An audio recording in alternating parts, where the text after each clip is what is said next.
In today's video, I'm going to teach you how to create Salesforce objects validation rules. If you're looking to improve data quality and prevent bad information from entering your org, validation rules are one of the simplest and most powerful tools you can use. They check a record when someone tries to save it, and if the conditions aren't met, they stop the save and display a clear message telling the user what needs to be fixed. Start by opening Salesforce and heading to your setup area. Click the gear icon in the top right and choose Open Advanced Setup. This takes you into the full setup experience where all configuration options live. In the Quick Find search box, type Object Manager and select it. The Object Manager is where you'll find every standard and custom object in your org.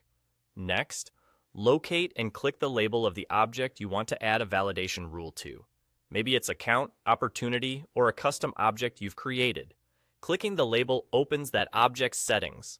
On the left-hand side, you'll see a navigation menu for that object.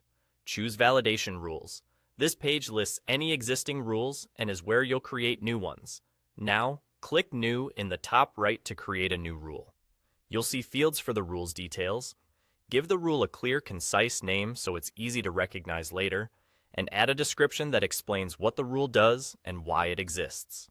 This documentation helps future you and your teammates understand the intent behind the rule.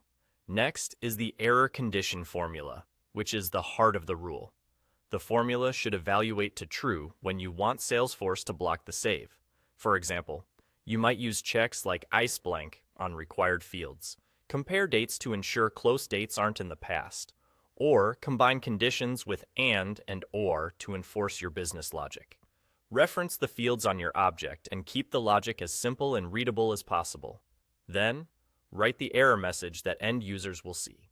Make it specific and helpful so users know exactly what to correct, such as, please provide a close date on or after today.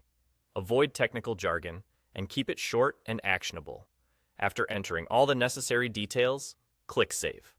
Your validation rule is now active and will run whenever users try to save records that meet the error condition.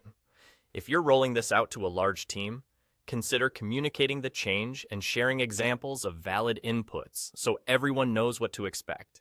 That's all it takes to create Salesforce object validation rules. With a few thoughtful rules and clear messages, you'll keep your data clean and your processes consistent.